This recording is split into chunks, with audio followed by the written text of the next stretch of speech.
Hey, we're in Genesis chapter 44.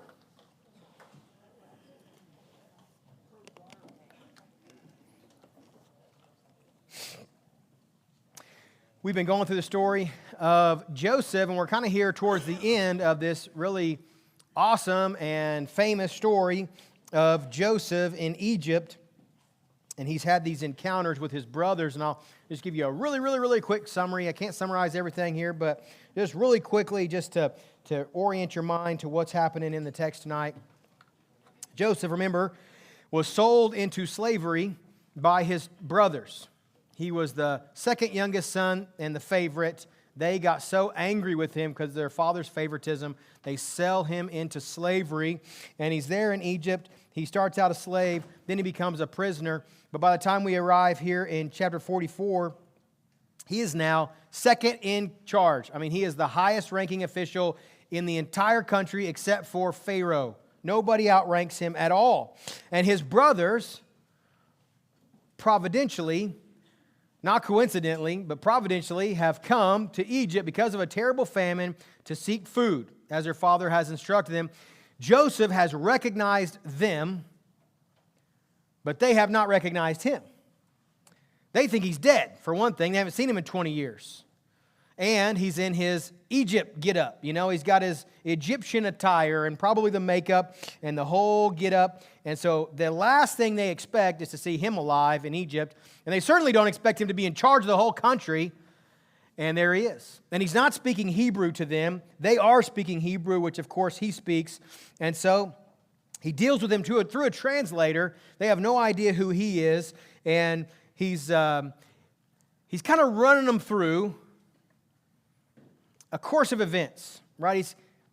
If you just read it, and you just read it for the first time, and you just hear what he does and how he kind of deals with them, you kind of feel like he's messing with them a little bit, right?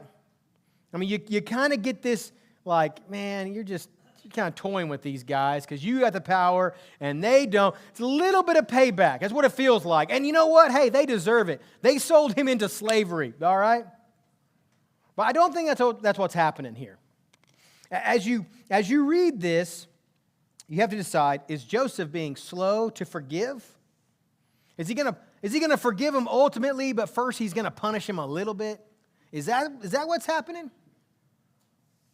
I don't think so. Tonight, we see the ultimate form of this back and forth between Joseph and his brothers, where they become literally at their wits' end in a terribly stressful situation, and you have to decide, is Joseph messing with him?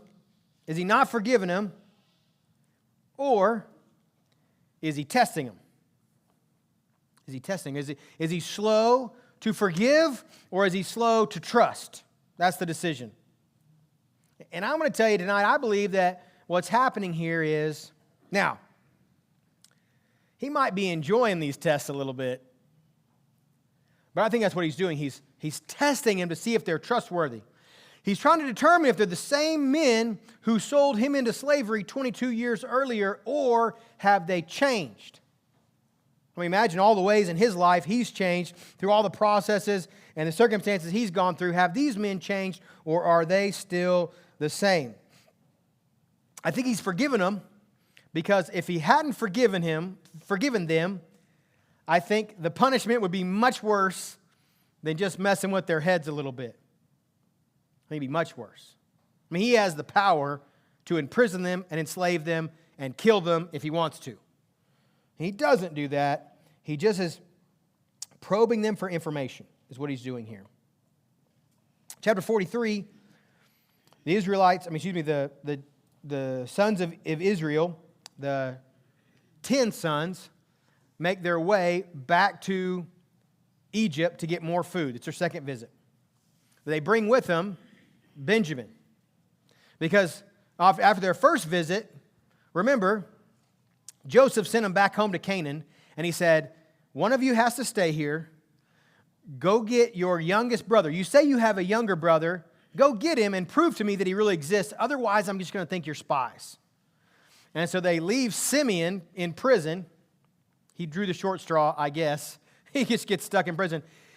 They go back to Canaan, which, by the way, I read one commentator that said that's about a 3-week journey. 3-week journey. they get back to Canaan and tell Jacob, their father, hey, listen, this guy, this man in Egypt says, if we don't bring Benjamin and show him that he actually exists, that we weren't lying, then he's just going to keep Simeon in prison. And Jacob goes, well, I'm not sending Benjamin. You know, I like Simeon, but I love Benjamin. You know, that's basically why poor Simeon just gets stuck in jail. Well, remember, the famine gets so bad that Jacob, the situation is so desperate, Jacob has to give in. He says, okay, take Benjamin. Y'all go back and get food. In chapter 43, they arrive back in Egypt, and Joseph invites them over for a lunch. And they're terrified. Because why is this guy inviting us, strangers, in for lunch? But they have this meal, and they're at his house, and they eat a bunch. And Benjamin gets 5 times as much food as all the rest of them. And then, that's where we're at tonight as we start chapter 44, verse 1. It says this, Joseph commanded his steward, fill the men's bags with as much food as they can carry, and put each one of them's silver at the top of his bag. That's the silver they brought to pay for the grain. Put my cup, the silver one, at the top of the youngest one's bag, along with the silver for his grain. So he did as Joseph told him. At morning light, the men were sent off with their donkeys. I just think that's funny, verse 3, because remember, they were so worried that in chapter 43, that this guy, Joseph, was going to capture them, enslave them, and steal their donkeys.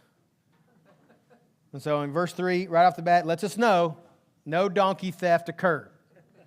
All right? They had not gone very far from the city when Joseph said to his steward, get up, pursue them, and when you overtake them, say to them, why have you repaid evil for good? Isn't this the cup that my master drinks from and uses for divination? What you have done is wrong. When he overtook them, he said these words to them. They said to him, why does my Lord say these things? Your servants could not possibly do such a thing. We even brought back to you from the land of Canaan the silver we found at the top of our bags. How could we steal silver or gold from your master's house? If it is found with one of us, your servant must die, and the rest of us will become my Lord's slaves. So we'll stop there for just a moment.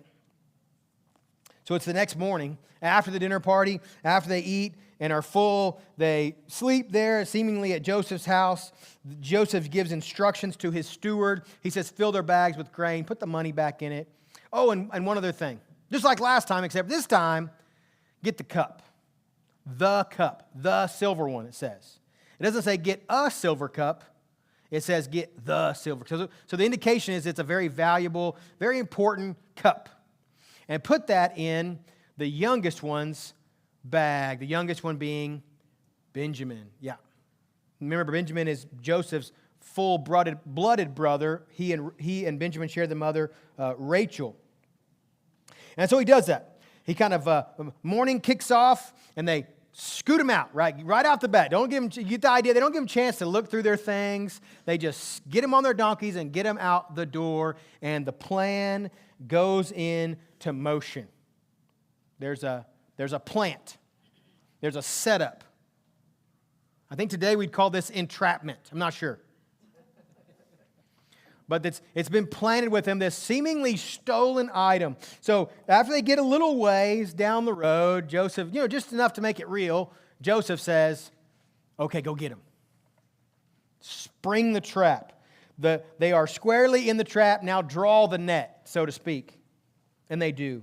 And so he does. He catches them. And they said, why have you done this? Why have you repaid evil for good? So just a little side note there, maybe a secondary or tertiary application, but there's a principle that even they understood that we understand today, and that is that if somebody does good for you or to you, and you repay them with evil, it's even worse than just doing evil in the first place. This is an idea we understand today, and that's the principle that he drops on them there. And they say, absolutely not. We wouldn't do that. And they tell him it's a very important cup, and he specifically says a cup used for divination. Divination. Now, this is kind of important in the story of Joseph. It's maybe not something we'd spend a lot of time on a Sunday morning talking about, but this is Wednesday night. And you are my Wednesday night crowd. The top of the top. And so divination being essentially fortune-telling or witchcraft, a ritualistic or occult type practice to determine by supernatural means information that you wouldn't know by natural means. Okay, it's expressly forbidden in the Bible. Why did Joseph have a cup of divination, used for divination? And I saw one source that said that they would put oil and water in these cups, and they would watch the way the oil and the water interacted and try to discern from that some supernatural message from a god or spirit or demon or whatever. Why would Joseph have that cup? Well, you have a few options here. Some people say, well, he didn't actually use the cup, he just owned the cup. It's okay. Or maybe he used the cup. Now, here's why this is important. Because in the Bible, no sin is directly attributed to Joseph. The Bible never says, and Joseph did this and it was wrong. And so if Joseph practiced divination, that would be a sin. And so we might be looking at the only sin we can attribute to Joseph, even though it doesn't directly say he did it. Other than youthful pride and arrogance, which I think we can attribute it to him during the dream part of his life. And so perhaps he was a part of this practice of divination. Hopefully not. Hopefully not. Well, how can he be a godly man if he does this thing that's wrong? Well, I don't know. Are you a godly person? You ever do anything wrong? I watched this documentary the other day I'll tell you, it was about Lance Armstrong, the bicycle rider who got caught using the steroid or drugs or whatever, steroids. And on that documentary, I thought it was interesting. People were kind of wrestling with, he did all this good for cancer patients and cancer survivors, and yet he had this bad thing he was doing by taking the drugs and lying about the drugs. And it was just interesting to watch these people kind of wrestle with, was he a good guy for doing the stuff for the cancer patients, or was he a bad guy for doing the stuff with the drugs? They're wrestling, is he a good guy? I don't know. Is he a good guy who did a bad thing? Is he a bad guy who did some good things? People kind of wrestling with that idea. And I think it doesn't make me uncomfortable that Joseph had this cup of divination, even though it's completely wrong, because good people sometimes do bad things. They sin. So this could perhaps be an area in his life where he had assimilated a little too much into the Egyptian culture, which is not good and not bad. And I'm not excusing it. I'm just saying that could be what takes place. So we'll come to that just a little bit more here in a second, because Joseph is going to speak to the divination here in just a moment. Well, they're caught with this stolen cup of divination, and they say, no, we are completely innocent. And we know that they are completely innocent of cup theft, right? They're guilty of some other stuff, but they didn't steal this cup. And they're so sure that they didn't steal this cup that they make an impetuous promise.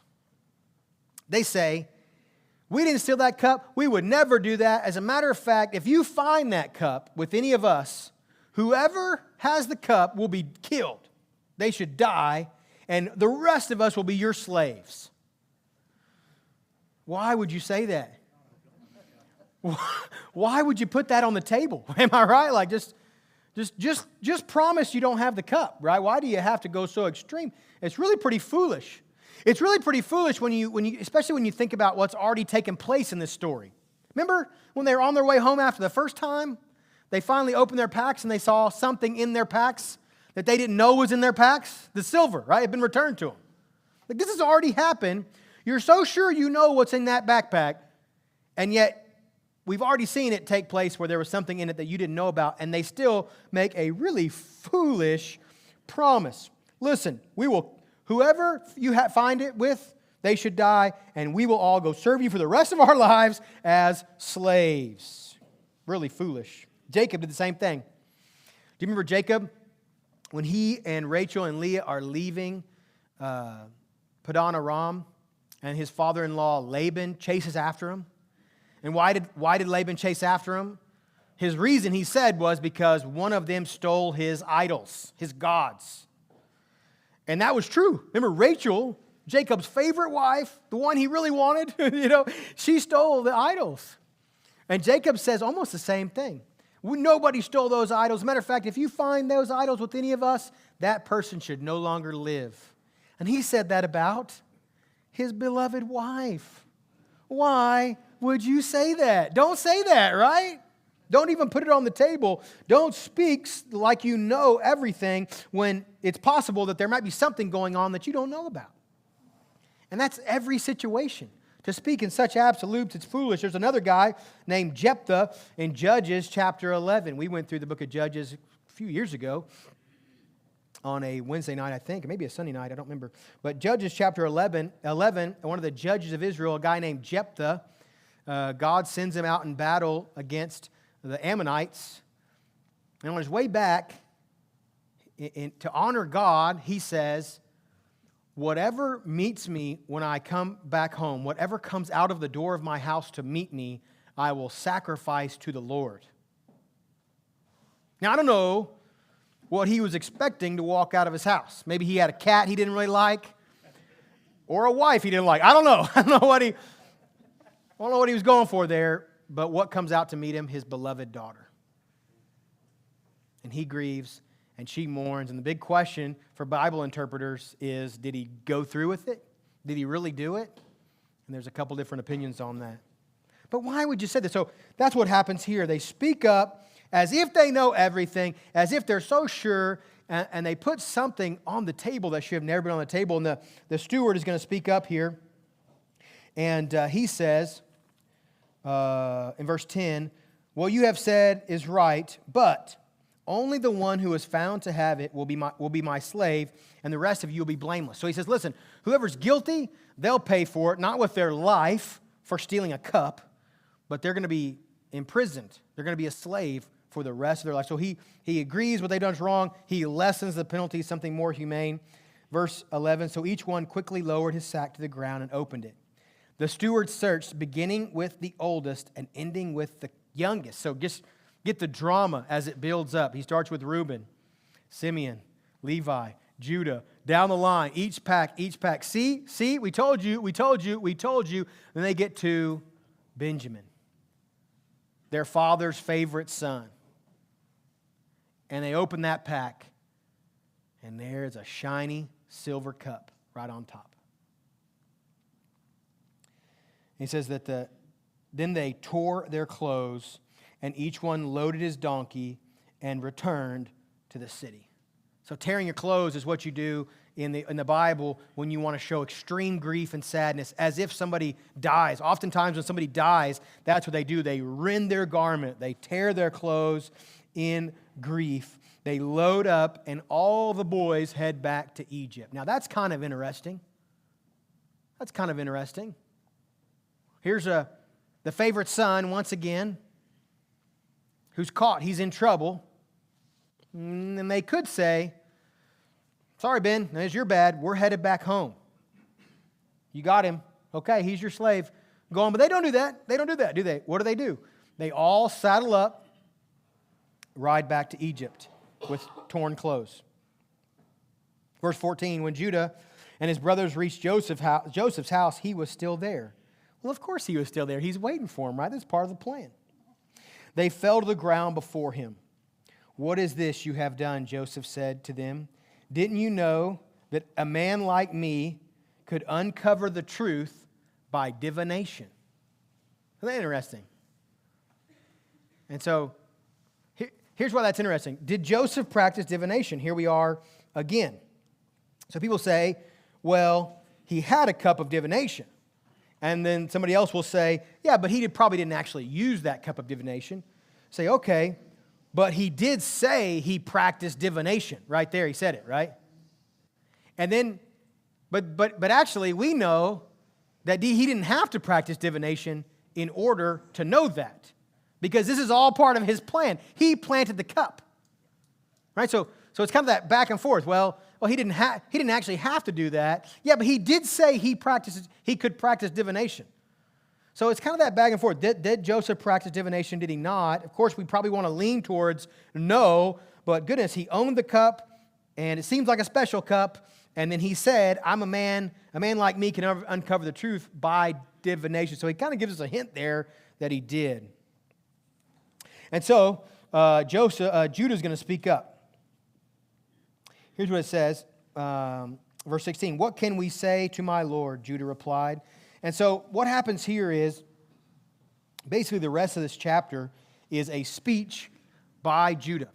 It's the longest speech of an individual in the book of Genesis, and it basically is just going to recap what we already know, what's already taken place.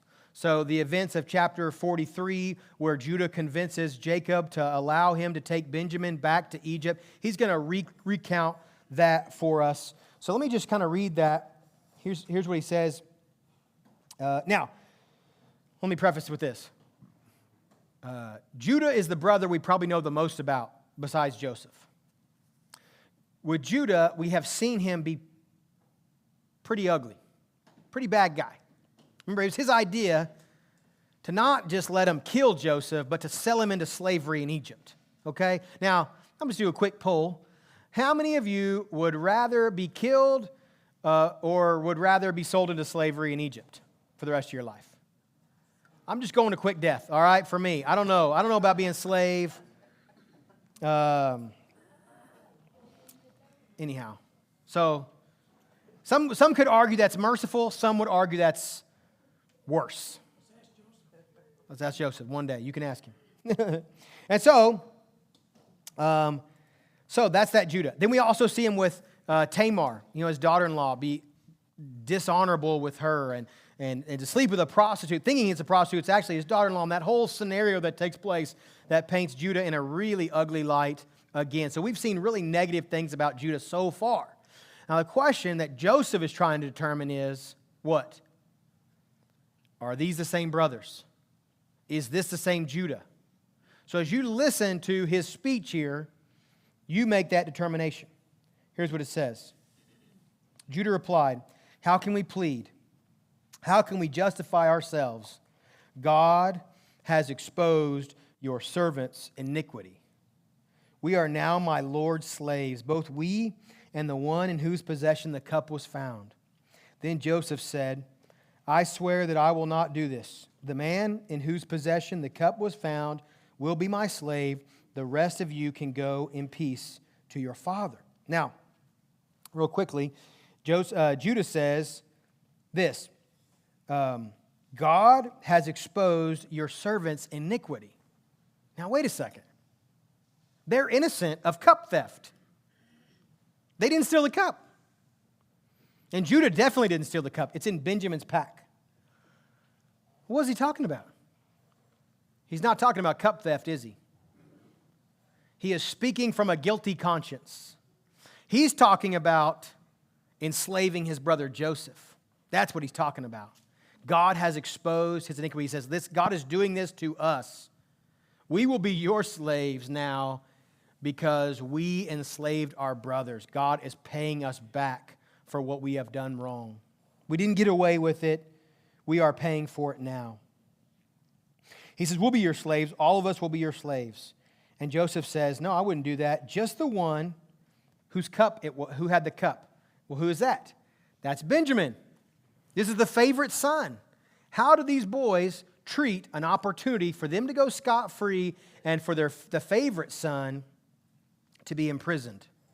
He even gives them an out, doesn't he? He says, listen, I'll just keep Benjamin. The rest of y'all go in peace. Go back to your father's house. But Judah approached him and said, my Lord, please, let your servant speak personally to you.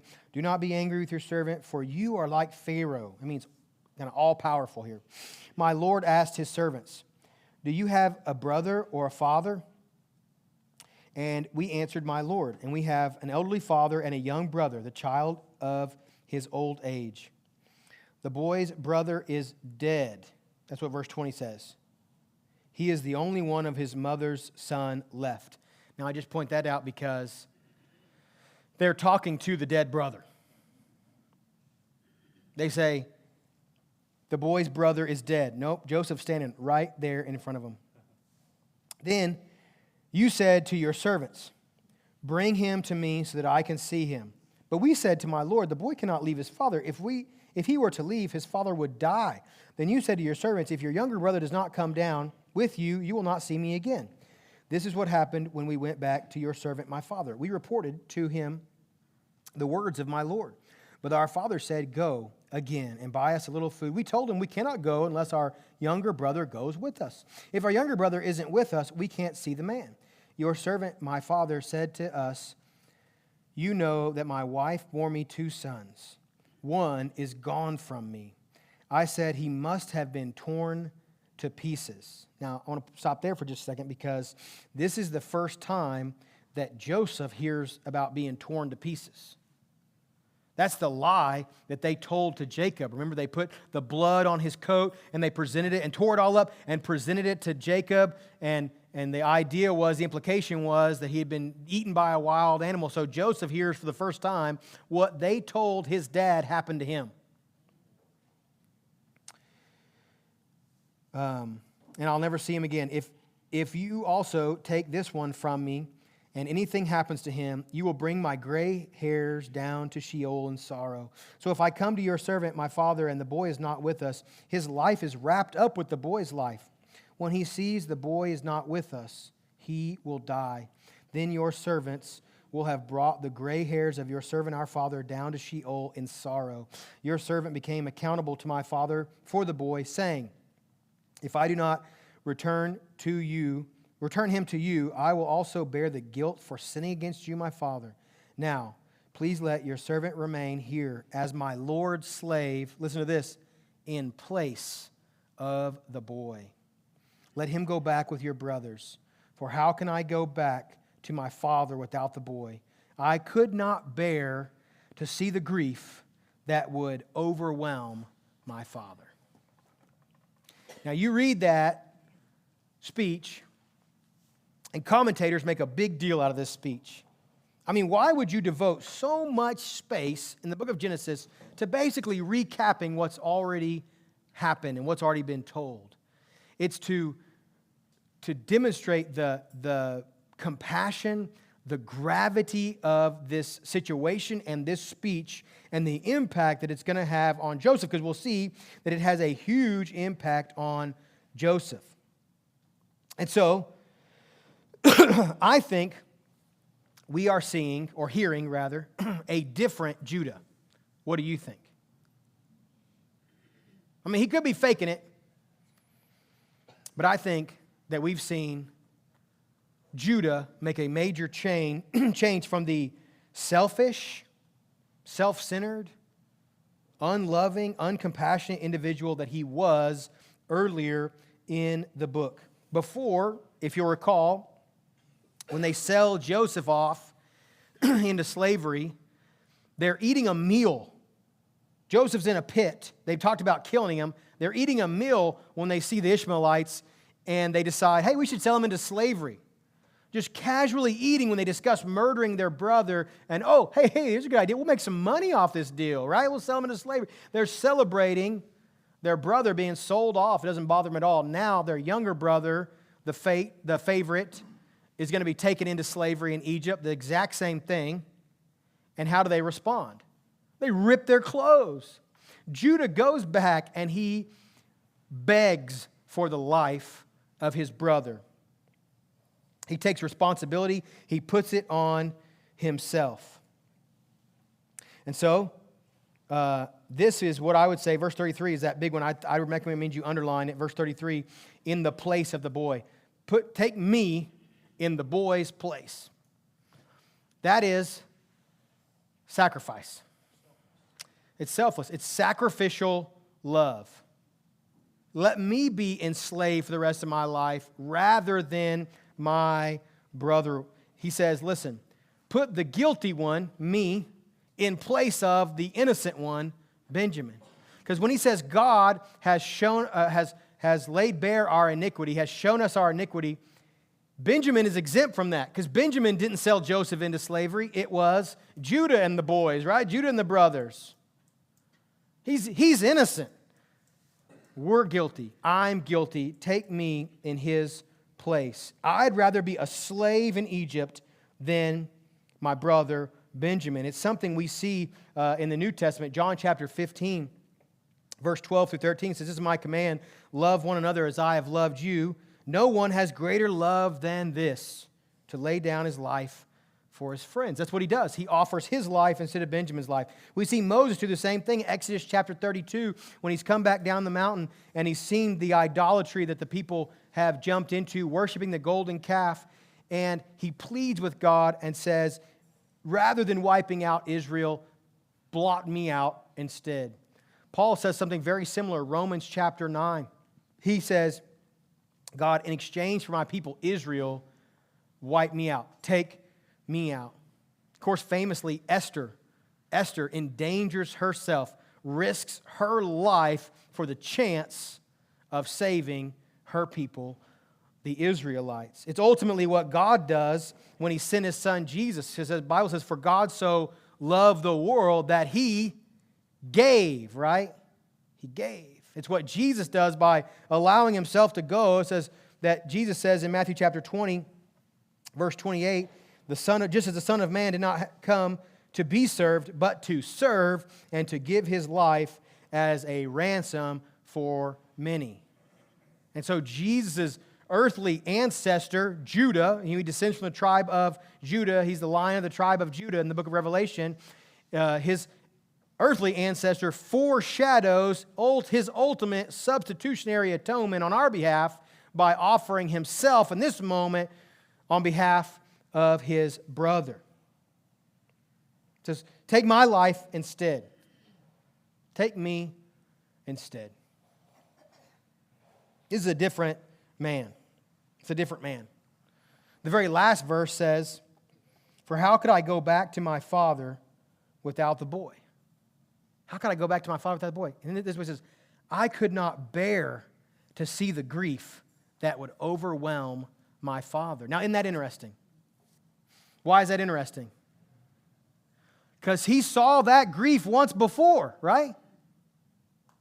This is the part that kills me about their lie about selling Joseph and Joseph being dead. They go back to their father, Jacob, and allow him to believe that his son is dead when in reality, his son is still alive.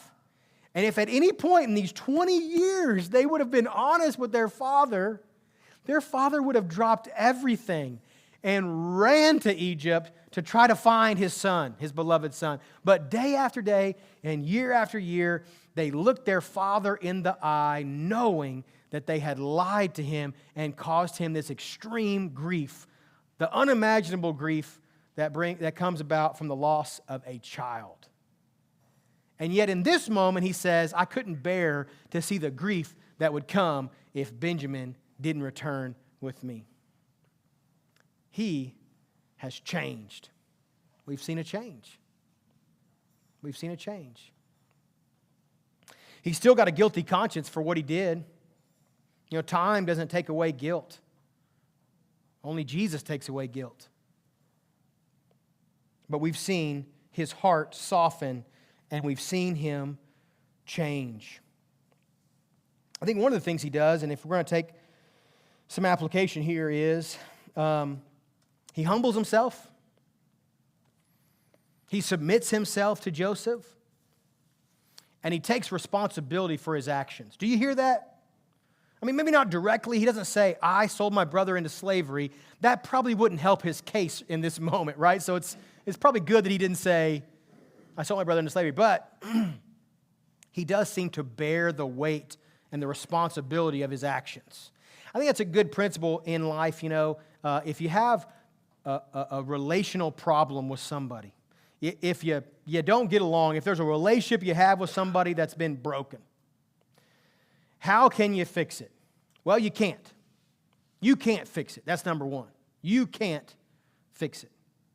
For a relationship to be restored, it takes two people, right? But you can do your part.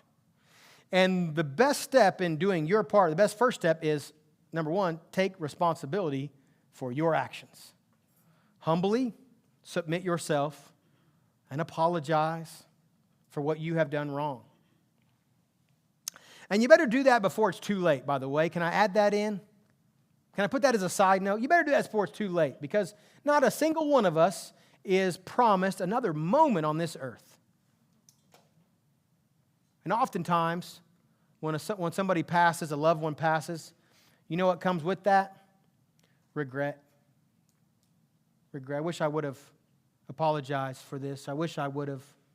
I used to pastor in a small town. In that small town, I'm talking about small town. You think of Cushing's a small town? We were in a little bitty town. It was like a neighborhood. And I had a friend who grew up in that town his whole life. His siblings lived in that town. His dad lived in that town. And in that small family who all lived, I'm talking about within a stone's throw of each other. I really mean, you open their front door and they would see the other person's house. It was just right there. One of the sisters had gotten mad at the dad 20 years earlier and stopped talking to him. Hadn't talked to him in 20 years. And I'm talking about they lived not a block away from each other. Slept every night within 100 yards of one another's beds. That's how close they were. And then the brother had gotten mad at the sister for being mad at the dad, so he hadn't talked to her in that long either. And then the other sister was mad at one of the brothers, but the two sisters talked, but the brother was in the father of this family was in his 80s at the time. He's since passed. And I remember telling my friend who was part of this family, listen, you ain't got much time to fix that. Your sister is going to regret that, not talking to her dad for 20 years. There's going to be a day when she goes, man, that was dumb. You need to fix that. You better do it before it's too late.